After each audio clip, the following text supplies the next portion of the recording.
Hello, my name is Marcus. I'm the compiler of a collection of therapy quotes entitled Psychoanalytic Self-Awareness Quotes. This is TQ 221, therapy quote number 221. Her use of the splitting defense causes endless mischief in her life. The actual task of the therapist is to mend the two separate part-object images into a single stable image. So this adds and follows up on all the videos done up to date on the defense mechanism of splitting. So remember, the baby forms two images of his mother to deal with the anxiety of when she's unavailable. So the baby sees her mother as satisfying and sometimes rejecting. By the age of 3, the two images come together, and that's called whole object relations. It's realistic. If this splitting doesn't get that chance to integrate into a whole object, it can lead to difficulties in later life, because to see the world constantly in these extreme ways, like all X, all Y, and can lead to mischief, as in her case, because of what's called repetition compulsion gone awry. Repetition compulsion is meant to, you try to redo something to heal it, but it goes awry once you start, as an adult, once you start projecting the refusing memories of the mother onto outside, externalize it, manufacture it, and then maybe try to find some excuse, rationalization, to then express the anger at the mother. But because of repetition compulsion, it doesn't work, because it's gone awry, because the person is not expressing anger at the mother. They're expressing anger at some non-threatening substitute. And someone said, when you're engaged in these secondary delusions, you don't heal. Right? So again, the goal is to integrate the two parts. That's through the working through process, the mourning process, remembering both sides of the mother and or the father, the family members.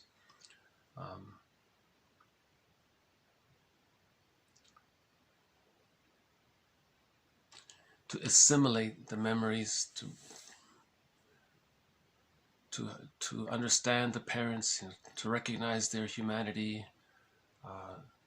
Each parent was caught in their own existential dilemma.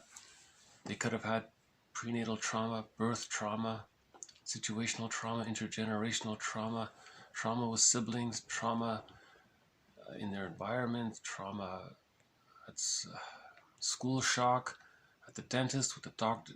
There could have been a lot there. So they were caught in their existential dilemmas. So if we see them as people caught in, as regular people, it helps to integrate the split representations.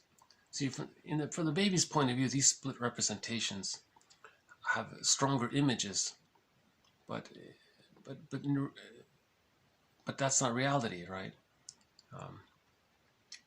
The baby created these images because of their weak ego. They don't see reality very well. They're still in that fairy tale, mythological world, right? In the first year or so. That's why it causes mischief. If the psychic defense mechanism of splitting is still there, then we have what's called displacement. The feelings towards the rejecting mother then can get displaced outwardly, you see, and then that can cause misunderstandings and all that. For example, when the client splits the therapist into good and bad parts, she is free to attack the bad part therapist due to the perception that there are two separate therapists. So that's just like a manifestation of the idea that the baby thinks there's two different people. The baby can't handle the idea that the mother's sometimes loving and sometimes unavailable. the baby can't see that. So it's as if the baby, we theorize, thinks that there's like two people there or something. That's the Jekyll and Hyde phenomena, right? There's two there, right? And lastly, some behavior is often assumed to be an adult behavior. However, it is often the consequence of poorly understood infantile needs that emerge in a person with an adult body who is paradoxically driven by the needs of an infant. So the needs of the infant are trying to get met through the repetition compulsion, but that's gone awry. So the adult behavior, he might be very tough and aggressive or something. You may think, yeah, he's standing up for himself, or is he? Is he projecting bad mother onto someone else and is being tough towards this fantasy? Is that really adult behavior? You may think he looks like an adult, talks like an adult, speaks like an adult, has a PhD or whatever, he's in an adult body, but he may be driven by the infantile need to get the mother to whatever it was. The baby maybe wasn't hungry, but the mother fed him anyways, or the baby was hungry and the mother didn't feed him. So there was a misattunement there, and so on. So this third part is just the idea that that there's chronological age, cognitive age. It's very adult, but psychically, if there's a wound there, we're influenced by those old wounds. Right? Anyways, this topic has been more developed in previous videos. This is just like a brief add-on to what's been covered already. It does seem that the main defense mechanism that's been coming up in these videos is splitting, projective identification, or externalization and displacement, and then acting out due to the repetition compulsion gone awry because of the insecure attachment style, where the baby identified with the aggressor to manage the anxiety of being in a negative symbiosis with the mother. So the baby adopts the mother's thoughts because the baby doesn't know what his thoughts are, and the only thoughts that are in that symbiotic orbit are her thoughts. So he automatically assumes her thoughts, thinking to deal with the anxiety of mother's refusing thoughts. So that now the child identified with the aggressor, and that's why there's complicated grief. If in that situation where the baby identifies with the aggressor, the splitting takes place. Splitting precludes mourning. And if the baby is identified psychically with the aggressor, and let's say there is a loss in the future, how do you mourn another person if you're that person psychically? It doesn't work, right? It feels terrifying to feel like you might be losing yourself. So from birth to 6 months, that's called a stage of undifferentiation. Lack of boundaries. The baby doesn't know where he ends, the mother begins. He's not even aware that really there is a mother, maybe psychically. It's the theory. So because you have this blur, if the mother's thoughts are impinging, engulfing, demanding into the baby has no shield to protect himself.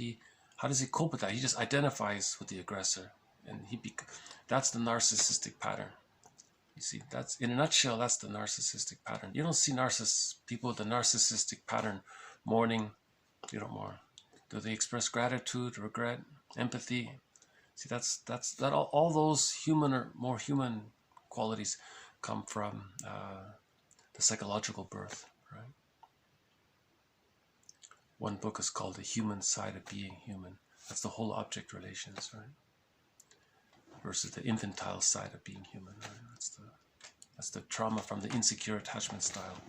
So we're just trying to understand. We're just trying to understand the psychology here. We're just trying to understand the psychic world. What is splitting? How do we integrate it into a whole representation?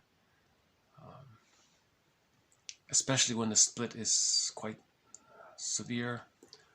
That makes mourning more difficult. What are the means by which we can bring the parts together? How can a therapist help in that process? You know, and so on. So it's an interesting topic, more to follow. I recommended Celani's book in a past video. He has 2 books, the one called Fairbairn's Object Relations Theory. He has another one called The Illusion of Love. That's a good one too. Celani. D. Celani, yeah.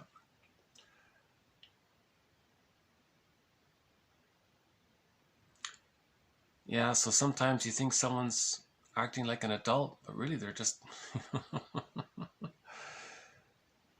they're motivated, paradoxically driven by the needs of an infant. See, if they're cynical, cynicism gratifies infantile megalomania. Cynicism, you know, it's like a face-saving device to preserve infantile megalomania, you know.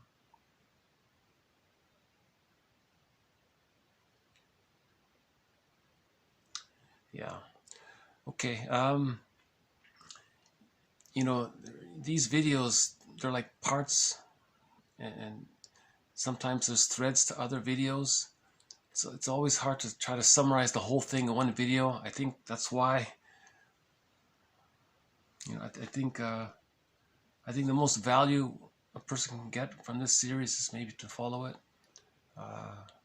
because in a way I'm building on previous videos, and I try my best to make reference to past videos, but I realize there's no way to fully grasp. I can't include Edmund Burglar's theory and object relations theory. I can't redo the whole thing in 10 minutes. So it's like each video includes an aspect of it, and then the next video will include that aspect, but add a little more to it. You see? It's interesting, right? But the mentors through this series are Karen Horney, James Masterson, and Edmund Burglar. Their work serves as the mentors in this series. Yeah. So we've got some good backup. Okay, I have to pause here for now. So thank you very much. This has been TQ221. More to follow. Bye for now.